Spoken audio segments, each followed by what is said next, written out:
What's up YouTube? J'espère que vous allez bien. Si vous avez remarqué ces derniers temps, j'arrive plus facilement à aller parler aux meufs. Et c'est pas tant devenu facile, mais c'est plus que la peur s'est transformée en excitation. Non, pas excitation dans le sens ouais, mais plutôt je sais pas, c'est fun, c'est drôle. C'est comme un jeu en fait, d'aller leur parler maintenant. Sauf que c'est bien beau d'aller leur parler, mais si derrière la qualité de l'interaction est nulle, ça sert à rien. C'est pour ça que j'ai décidé d'apprendre à séduire, d'apprendre à manipuler en gros. Parce que quelque part, la séduction c'est un jeu, la séduction c'est de la manipulation. Et du coup, je vais énoncer ce que je pense qui sont les caractères non verbaux et verbaux qui aident à manipuler une fille quand on va lui parler. Enfin, manipuler. Le but, bien sûr, c'est d'être honnête, mais c'est de mettre toutes les chances de notre côté avec les caractères verbaux et non verbaux. Voilà.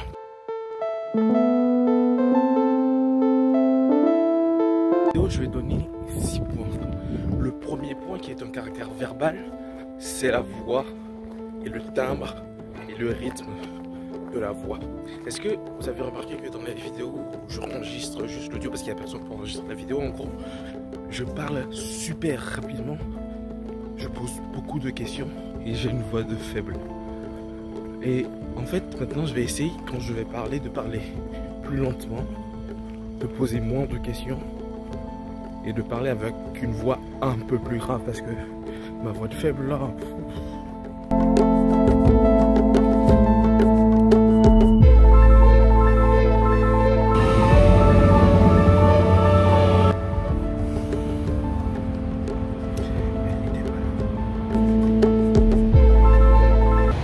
Parce que parler super vite, ça implique plein de choses. Ou plutôt 2 choses. Ou 3 choses. La première, c'est qu'on n'est pas confiant. On n'est pas confiant dans ce qu'on est en train de dire, tout simplement. Une autre raison qui pourrait faire qu'on pourrait parler plus vite, c'est tout simplement parce qu'on est hyperactif. Et maintenant que j'y pense, le manque de confiance, l'hyperactivité, c'est un point. Mais j'essaie progressivement de parler de plus en plus lentement. Parce que parler lentement, ça montre qu'on a confiance en toi, ça montre qu'on est sûr de ce qu'on est en train de dire, ça montre qu'on ne cherche pas. Oui. La technologie, ça attire toujours, bien sûr. Mais en de rares occasions, on peut toucher les gens à un autre niveau, plus profond. Quand ils ont un lien sentimental avec votre produit. Je me souviens de mon premier boulot. J'étais l'assistant du concepteur-rédacteur chez un fourreur. Un vieux briscard, un grec qui s'appelait Teddy. Ensuite, le timbre de la voix. Là, pour le coup, je pense pas que ça va être super compliqué. Il faut juste que quand j'aille parler à une fille, je me rappelle en fait que je dois parler normalement, que je dois parler comme je suis en train de parler maintenant. Parce qu'à chaque fois que je vais parler à une fille, je sais pas pourquoi, je change ma voix et je me mets à parler. Excuse-moi, est-ce que... Mais putain, parle comme un homme!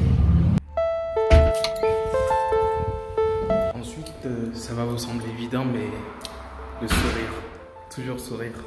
Toujours sourire.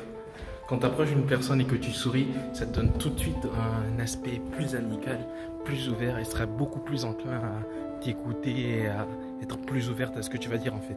Alors à chaque fois qu'on va approcher, on approche en souriant, même si on va poser une question de merde. Et honnêtement, il y a des personnes qui savent pas sourire, hein.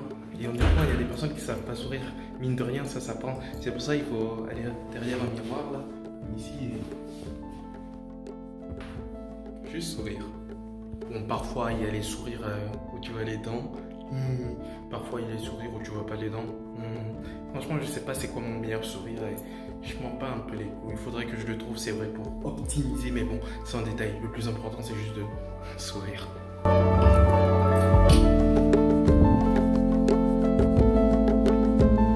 Une autre arme redoutable à rajouter au sourire, c'est le regard. Le regard, clairement, je crois, c'est le meilleur truc pour montrer à quel point une personne peut être confiante. Le fait de pouvoir regarder une personne dans les yeux sans détourner le regard, en parlant posément et en souriant, alors là, c'est le combo ultime.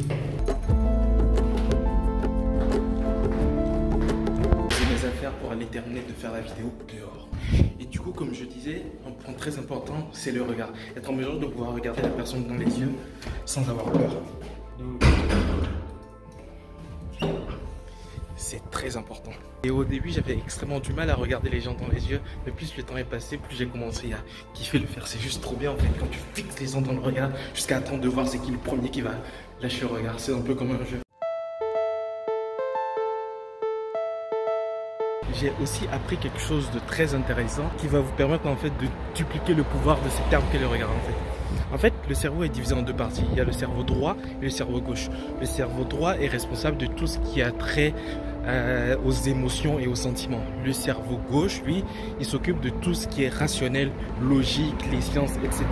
Du coup, quand vous parlez à une personne et que vous la regardez dans les yeux et que vous regardez son œil gauche, en fait, ça va se connecter à son cerveau droit. Ce qui va faire que vous allez la toucher et elle sera plus empathique et elle ressentira plus ses émotions.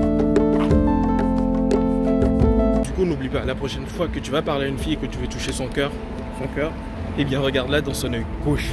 N'oublie pas, œil gauche pour cerveau droit, œil droit pour cerveau gauche. Le chat. Pour cette troisième technique, je la trouve particulièrement utile lorsque vous parlez aux personnes qui répondent tout le temps par oui ou par non, qui ne sont pas forcément investies dans la discussion. Le but en fait, c'est la technique du yes, yes, yes.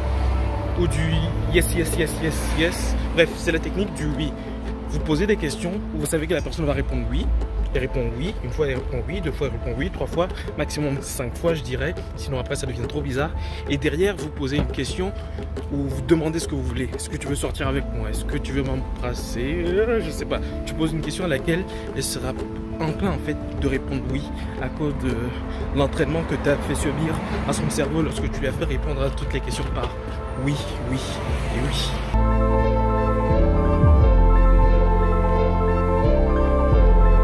Numéro 4. 4, 5, 4. Technique numéro 4. Une de mes techniques favorites, le prénom. J'ai toujours été super doué pour retenir les prénoms et les noms de famille des personnes. Et du coup maintenant, à chaque fois que je parle à une fille et que je retiens son prénom, j'essaie toujours de réutiliser ton prénom dans une des phrases qui va suivre. J'appelle toujours une personne par son prénom parce que c'est le son le plus beau qu'une personne puisse entendre en fait. Ça donne un sentiment de familiarité, de rapprochement qui pourrait pas exister entre un inconnu et entre deux inconnus en fait. Quand tu appelles une personne par son prénom, c'est comme si tu étais son pote ou son copain. Il n'y a vraiment rien à faire ici, c'est grave. Hein, rien à faire.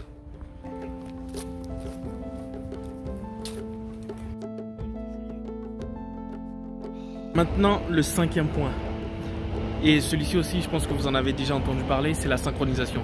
Lorsqu'on est en train de parler avec une fille en fait, ou avec une personne en général, pas forcément une fille, on remarque que cette personne a des mimiques, des habitudes de positionnement qu'elle peut avoir en croisant les jambes, en croisant les bras, etc. Et le but en fait, c'est de se caler sur ses mouvements en fait, sur ses petits tics. Croiser les bras en même temps qu'elle, croiser les jambes en même temps qu'elle, cligner des yeux aussi en même temps qu'elle. Et aussi, il faut faire très attention en le faisant, il ne faut pas que non plus ce soit trop obvious. Parce qu'à chaque fois que je l'ai fait, je me suis fait spotter et on m'a demandé pourquoi est-ce que je l'imitais en fait.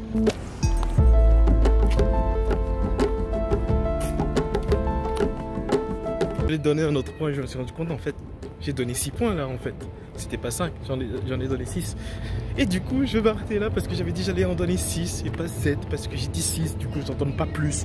Si vous voulez en connaître plus, bah, dites-le dans les commentaires. On va voir en fait, il y a des gens qui partent dans les commentaires. Parce qu'à chaque fois, il n'y a jamais personne qui commence. Enfin, si. Il y a Magus qui commence. Mais Magus, c'est un vrai aussi. Du coup, ouais, si vous voulez connaître d'autres astuces de manipulation, j'en ai plein. Mais celles que j'ai données, c'est vraiment celles sur lesquelles je me focus en ce moment parce que c'est les plus faciles à appliquer. Il y en a d'autres qui sont beaucoup plus compliquées. Et là, ça rentre vraiment de la psychologie. Et en fait, quand tu parles avec une personne et que tu dois penser à tout ce que tu veux essayer de lui faire faire, ça devient vraiment compliqué. Du coup, c'est pour ça que j'ai pas détaillé vraiment ces techniques-là. Et du coup, je vais m'arrêter là. Si vous êtes nouveau sur la chaîne, abonnez-vous, activez les notifications. Si vous avez kiffé la vidéo, lâchez un pouce bleu. Et je pense que c'est tout pour la vidéo d'aujourd'hui. Encore une fois, si vous voulez d'autres techniques de manipulation, vous pouvez demander dans les commentaires. Et c'est tout.